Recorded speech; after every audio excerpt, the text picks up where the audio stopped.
पाडपाट कर रे, पाडपाट कर, लगेच गणित सुटत्यात.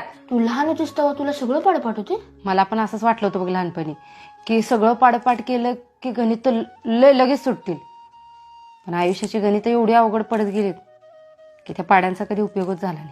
तरी पण ग, तुला कुठला पाडा जास्त आवडतोय? 8चा. का? कारण त्या 8च्या पाड्यात सगळं आयुष्य आहे बघ. हे बघ, 8 मध्ये लहानपण, 16 मध्ये तरुणपण, 24 मध्ये लग्न, 32 मध्ये मुलांच्या जबाबदाऱ्या, 40 मध्ये छान असं कुटुंब, स्थिर कुटुंब, 48 मध्ये समाजाची जबाबदारी, 56 मध्ये म्हातारपणाची सुरुवात, 72 मध्ये म्हणजे वाटण्या करायच्या, काय प्रॉपर्टीची कागदाची सह्या बिया सगळं करून रांकल लावायचं, आणि 80 मध्ये ह्या जगाचा निरोप घ्यायचा.